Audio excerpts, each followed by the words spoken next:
El Partido Moderado no tenía nada de partido, sino que era más bien un grupo de diputados unidos por sus propios intereses.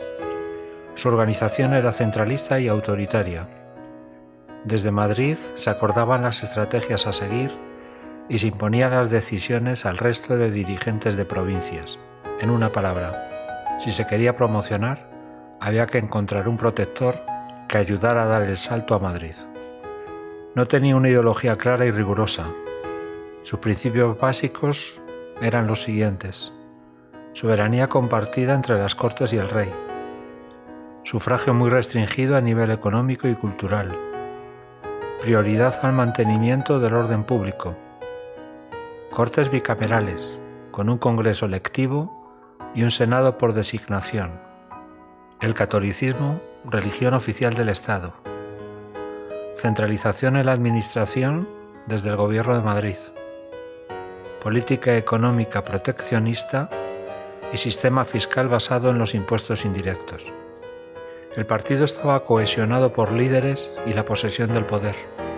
Había tres tendencias: los autoritarios, el ala más conservadora, partidarios de un camino intermedio entre el absolutismo y el liberalismo; los doctrinarios, el grupo mayoritario, partidarios de reformas basadas en una constitución equilibrada que garantizara la propiedad y el orden; y por último, los puritanos, el ala más progresista, partidarios de la alternancia en el poder con el Partido Progresista, del respeto a las leyes y de la democracia interna del partido. A pesar de que el Partido Progresista tomó una actitud de retraimiento en la vida política, los moderados fueron incapaces de preservar su hegemonía. En 10 años hubo 12 gobiernos. La combinación de la dependencia del partido con relación a Narváez, el descontento militar y la división interna llevó en 1854 a la caída de los moderados y la vuelta del Partido Progresista al poder. Los moderados prepararon el viaje de regreso de María Cristina a semejanza a la del que hizo Fernando VII en 1814. El 28 de febrero de 1844 María Cristina entra en España y un mes después hace su entrada en Madrid. Vino sola para obtener de su hija Isabel II la legitimidad de su matrimonio y de sus 8 hijos. El 23 de junio, Isabel II concedió a Fernando Muñoz el título de Duque de Riansares y 2 meses después, Fernando Muñoz regresó a España. El 12 de octubre, María Cristina y Fernando Muñoz se casan, también como la primera vez en una ceremonia privada en el Salón de Palacio, pero esta vez con sanción real, con consentimiento del Papa y con confirmación de las Cortes de que ese matrimonio sí que era legal. A partir de ese momento, Isabel II saca la billetera de títulos y se pone a conceder títulos a toda la familia Muñoz. A Fernando Muñoz le nombra teniente general de los ejércitos reales, le condecora con el Toisón de Oro y la Gran Cruz de Carlos III. Además, le nombra senador vitalicio desde el año 1845 y le da el título también de conde de San Agustín. Al padre de Fernando le nombra conde de Retamoso y a un tío suyo de Fernando le nombra cónsul general de Caracas entre los años 1847 y 1850. María Cristina y Fernando Muñoz amasaron una gran fortuna metidos en negocios del ferrocarril, de la sal, del carbón e incluso también del tráfico negrero. Por eso se decía en los mentideros de Madrid que no había proyecto industrial en el que María Cristina no tuviera intereses. Fueron acusados de abuso de poder y de aprovecharse de información privilegiada. Esta fortuna, el matrimonio, la invirtió en el mecenazgo de artistas como Mariano Fortuny y en la compra de tierras, de la desamortización y la construcción de palacios. Las relaciones entre madre e hija se fueron deteriorando con el paso del tiempo en el reinado por las injerencias de María Cristina en la vida política y también a que su madre afeaba el comportamiento extramatrimonial que tenía Isabel II. Las últimas investigaciones sobre el reinado de Isabel II nos han dejado demostrado que camarilla no tuvo Isabel II hasta mitad de siglo, hasta los años 54-56, los años del bienio, cuando llegaron el padre Claret y Marfori. Hasta entonces lo que predominó fue la camarilla de María Cristina, de la ex regente, la madre de Isabel II, y sobre todo de su marido, de Fernando Muñoz. Era una camarilla fundamentalmente de amigos económicos, por decirlo así, en contraste con ese término de amigos políticos que utilizamos para la restauración.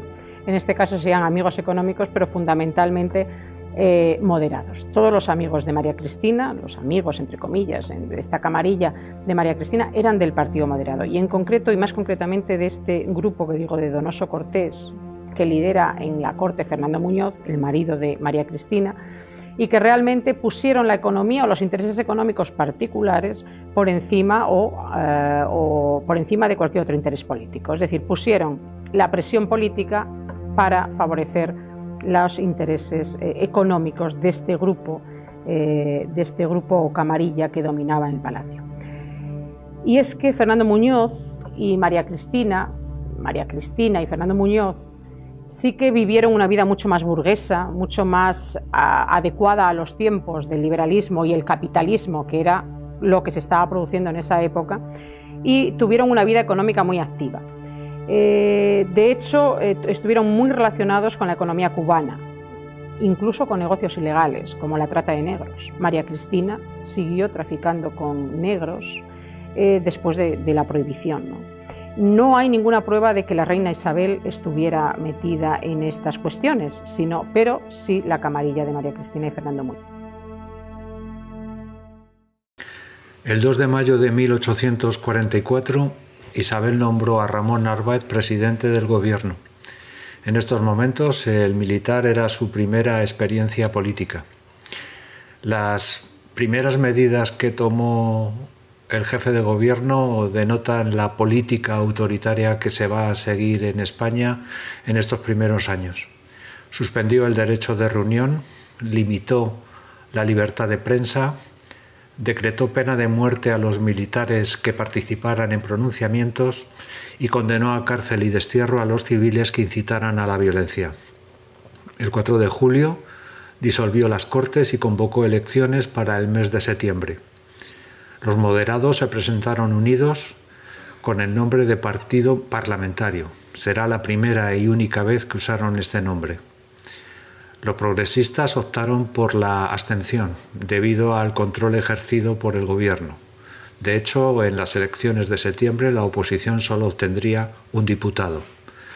El programa político con el que se presentó Narváez reflejan los siguientes puntos: una reforma de la Constitución, una racionalización de la Hacienda y del sistema fiscal, la creación de instituciones sólidas, la formación de un ejército y de una armada poderosos y la pacificación del país. Antes de las elecciones del mes de septiembre se produjeron unas revueltas protagonizadas por los progresistas radicales en diferentes ciudades, en Zaragoza, en Teruel, en Barcelona, en Málaga.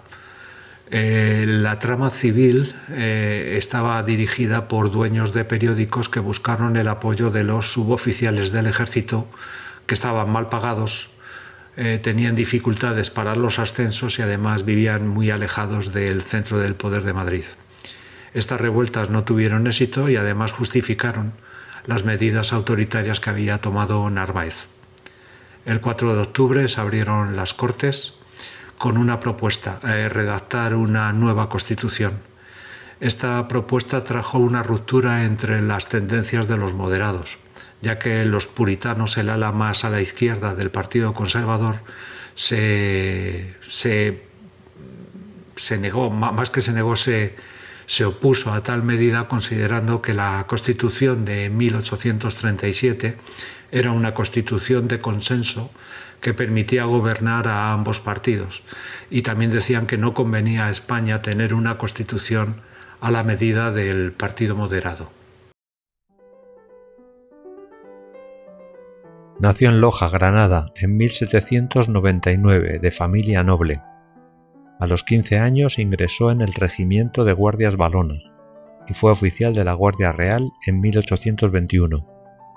Luchó al lado de la milicia y de los constitucionales cuando se produjo la intervención de los 100.000 hijos de San Luis, siendo confinado en el sur de Francia, donde intentó suicidarse.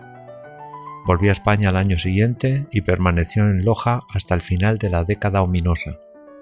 Tomó parte en la guerra carlista y al final de la misma comenzó su carrera política como diputado, pero su implicación en la lucha contra Espartero le llevó al destierro. Tras la caída de Espartero, la política española giró en torno a su figura. Compartía con su predecesor su preocupación por el orden, su desdén por los políticos civiles, una concepción del mundo simplista y el amor por la riqueza y la ostentación.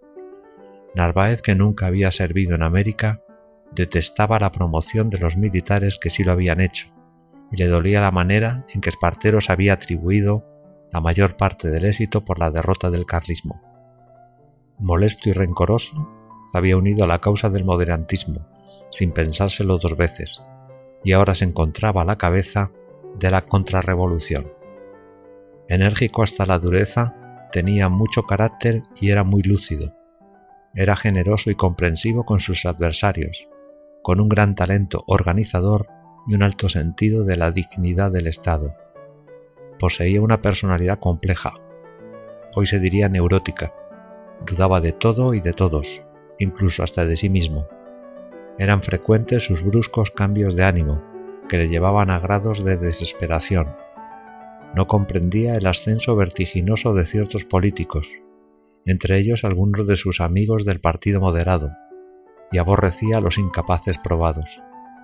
La actuación política de Narváez ofreció un contraste entre dos etapas, una constructiva y eficaz, y otra en que el Partido Moderado, desplazado del centro político por la Unión Liberal y acentuadas sus divergencias con respecto al progresismo, se convirtió en un instrumento reaccionario.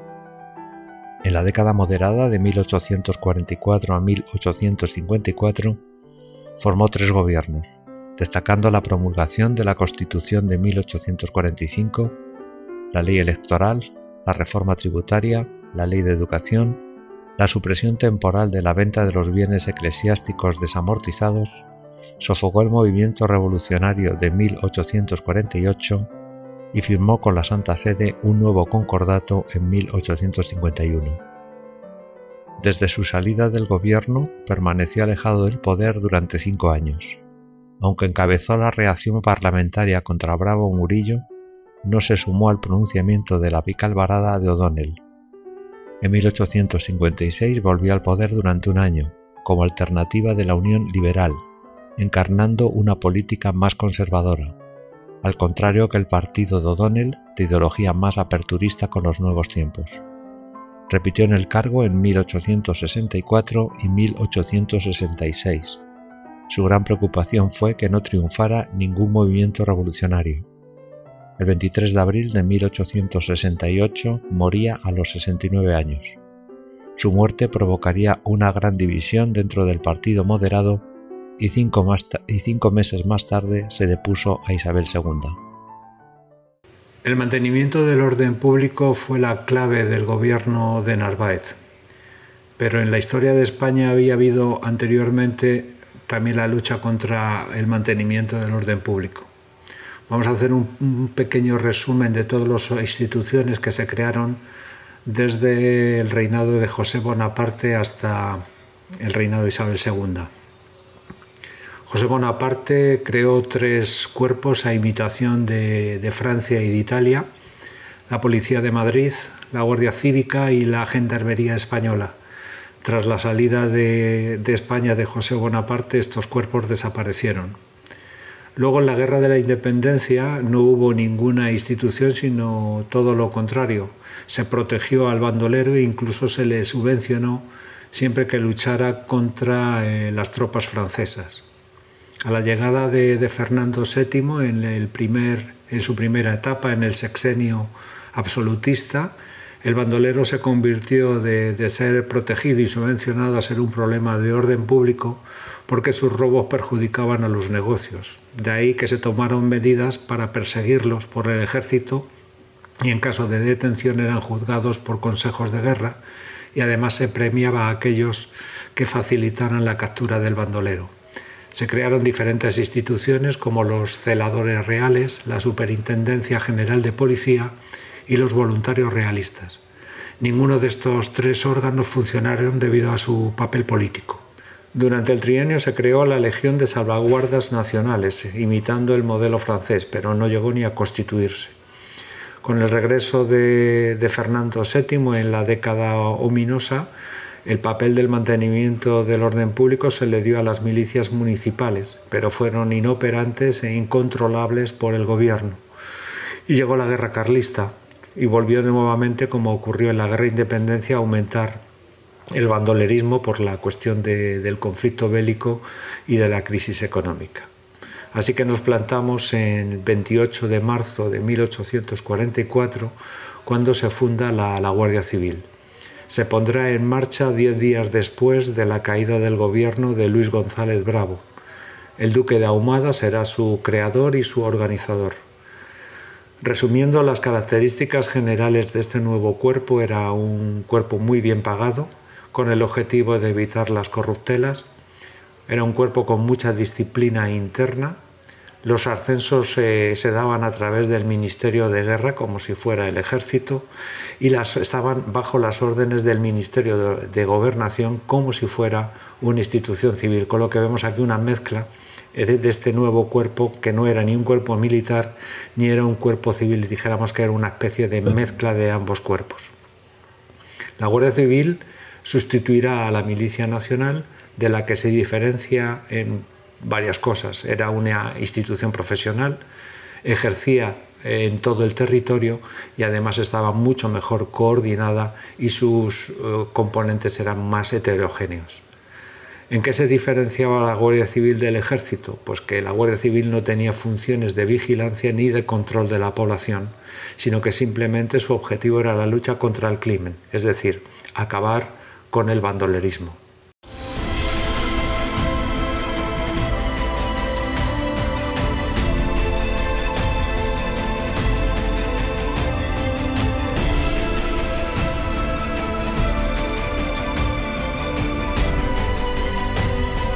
Estamos en enero de 1844 y en España, con tan solo 14 años y declarada mayor de edad por las Cortes, reina Isabel II.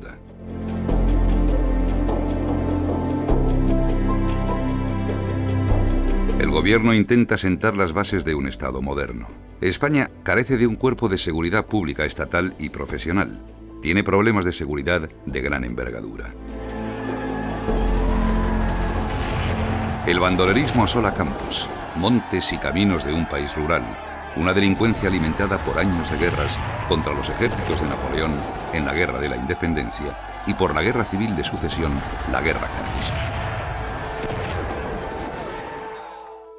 El 26 de enero de 1844, el gobierno de Luis González Bravo publica un Real Decreto para la organización del ramo de la seguridad pública, en el que se ordena la creación de una fuerza especial destinada a proteger eficazmente las personas y las propiedades. Como consecuencia de lo anterior, el cuerpo de la Guardia Civil nace en el Real Decreto de 28 de marzo de 1844, y por primera vez se habla de un cuerpo de infantería y caballería denominado de Guardias Civiles.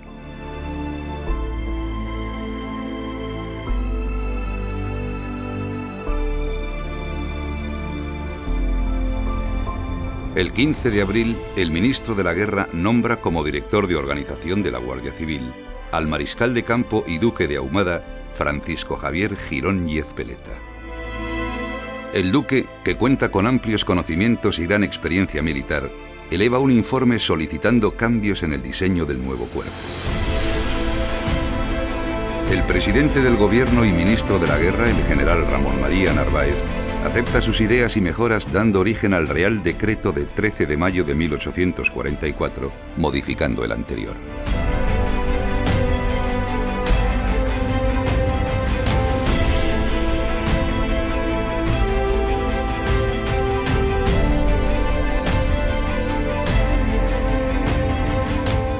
Desde esos momentos iniciales, Ahumada trabaja febrilmente con un reducido grupo de colaboradores y la total confianza del presidente del gobierno en la creación del cuerpo, abarcando todos los detalles posibles, desde las entrevistas personales con los futuros jefes y oficiales, al diseño de vestuario, despliegues, acuartelamientos.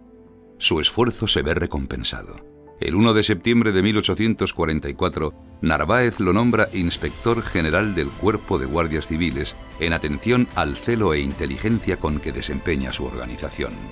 Reconocimiento que se ha extendido en el tiempo por las generaciones de guardias civiles que lo consideran el fundador del cuerpo. 157 días tardó en gestarse oficialmente la Guardia Civil, los que transcurrieron entre el 28 de marzo y el 1 de septiembre de 1844. Días en los que se asentó una de las instituciones que hacen de España un Estado moderno. En octubre de 1844 se redactaron los reglamentos del Cuerpo de la Guardia Civil. El objetivo de este cuerpo era la seguridad de las personas y apoyo a las autoridades públicas. Estaba sometida a la autoridad del jefe político, o sea, del gobernador civil y de los alcaldes. Y el protocolo de su actuación era el siguiente. Primero, intentar la disolución pacífica. En segundo lugar, amenazar con el empleo de la fuerza. Y en último lugar, sería el uso de las armas. En el reglamento, dentro del reglamento había un apartado militar donde se dejaba muy claro que la Guardia Civil no era una fuerza de guarnición, aunque pudiera actuar en defensa del orden. No estaba incluida en el ejército, aunque a veces podía servir junto a él.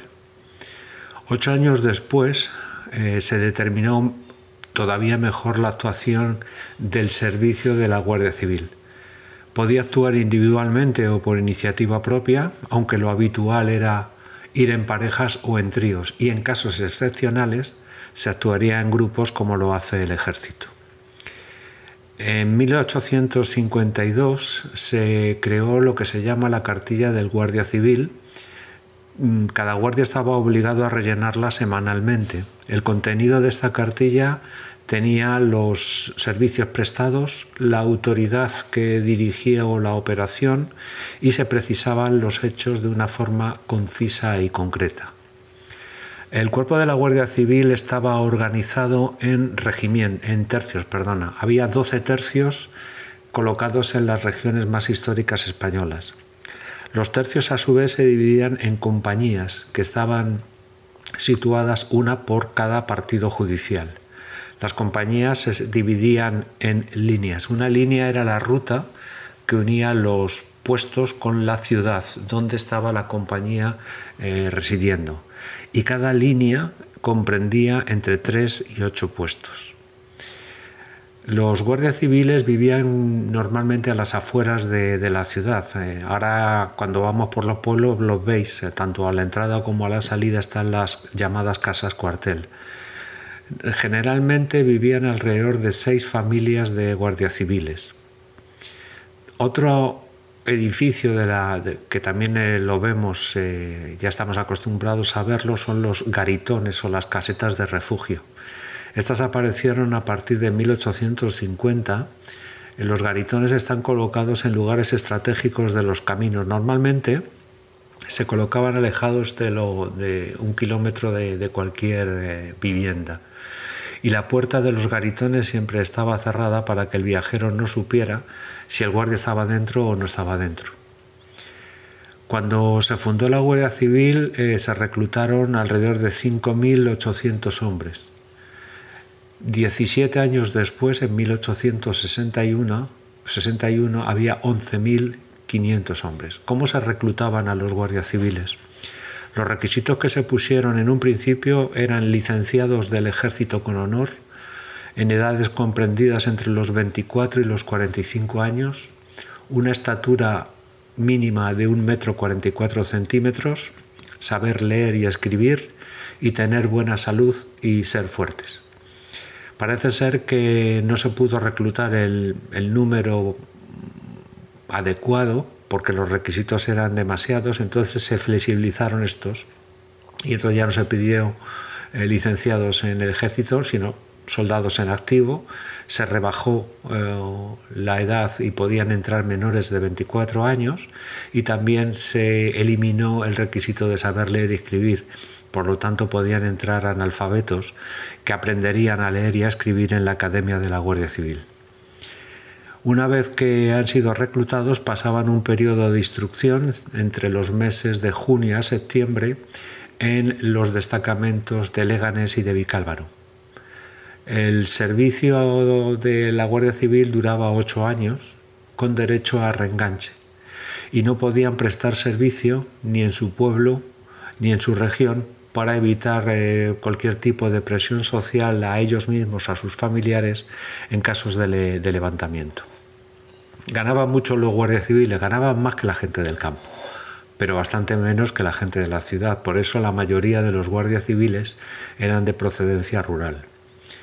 ¿De dónde salía el dinero para pagar a los guardias civiles? Salía de parte de las multas, de las sanciones que se imponían por todas las cosas que vamos a ver a continuación, de los dineros de los insolventes, de la escuela de montura y de la remonta de caballos. Estaba prohibido que el guardia civil aceptara cualquier tipo de propina, gratificación o regalo. ¿Qué diferencias había entre un guardia civil y un soldado?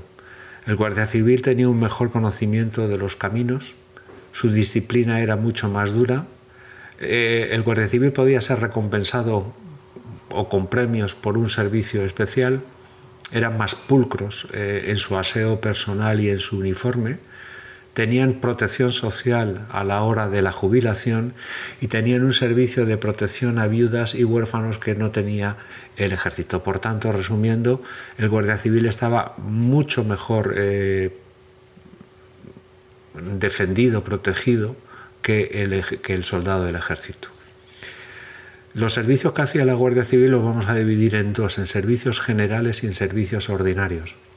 Como servicios generales destaco 3, la defensa del gobierno, de campaña y defensa de las poblaciones. Con relación al primero, la defensa del gobierno es contra cualquier enemigo del orden público. El servicio de campaña es más bien propio del ejército, ya que dependían directamente del Estado Mayor y sus funciones eran la protección de personas y propiedades en un territorio ocupado o vigilar la disciplina de los civiles que acompañan al ejército para evitar hurtos, asaltos o cualquier acto delictivo. Y en casos excepcionales, la Guardia Civil podía intervenir en combate. En el último servicio general, que es el de defensa de las poblaciones, es para evitar cualquier ataque de bandoleros o sobre todo de partidas carlistas. Pero realmente sus funciones están en los servicios ordinarios, que son muchísimas. Por ejemplo, patrullar los caminos en todo tiempo y circunstancias meteorológicas. ¿En qué consistía esto de patrullar caminos? En perseguir delincuentes, prófugos, desertores, guiar a las tropas, operaciones contra la guerrilla, vigilancia de las postas y protección de los conductores de correo, vigilancia de las comunicaciones ferroviarias, etcétera, etcétera, etcétera. También perseguían el contrabando, tanto su entrada como su venta. Y una parte de lo aprendido del contrabando se entregaba a las instituciones de caridad. Se perseguía también la venta de objetos robados. La Guardia Civil tenía un servicio de objetos perdidos que el propietario, al recuperar el objeto, entregaba una parte del valor que se destinaba a la beneficencia. También actuaba la Guardia Civil en catástrofes naturales, incendios, inundaciones, naufragios, nevadas. Para ello tenía servicios de salvamento, de atención al público y de custodia de propiedades. También vigilaban los sembrados, los bosques, los rebaños para evitar el vandalismo. Hacían respetar la veda para la caza y la pesca y también se dedicaban a exterminar animales que eran declarados como peligrosos.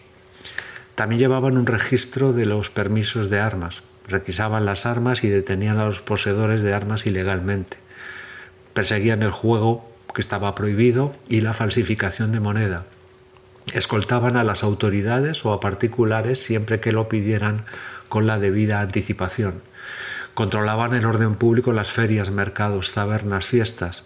Y uno de los servicios ordinarios más característicos de la Guardia Civil era la conducción de presos desde su origen a la cárcel.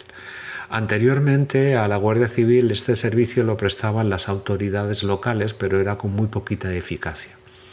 El procedimiento de la conducción de presos era el siguiente. En primera parte, el traslado desde el juez del pueblo al juez del partido judicial. Luego había un segundo traslado, que era desde el partido judicial a la audiencia provincial y, por último, desde la audiencia provincial al penal. Los itinerarios estaban prefijados y se hacían etapas intermedias con relevos cada ciertos tramos por parejas de la Guardia Civil y sobre todo se evitaban las grandes poblaciones. Los deberes que tenía el Guardia Civil para con los presos era protegerlos de ataques de los vecinos, vigilar los intentos de fuga, procurar siempre un trato humanitario y evitar las peleas entre ellos. Como veis, el cuerpo de la Guardia Civil abarcaba un amplio campo de actividades y de servicios hacia la sociedad.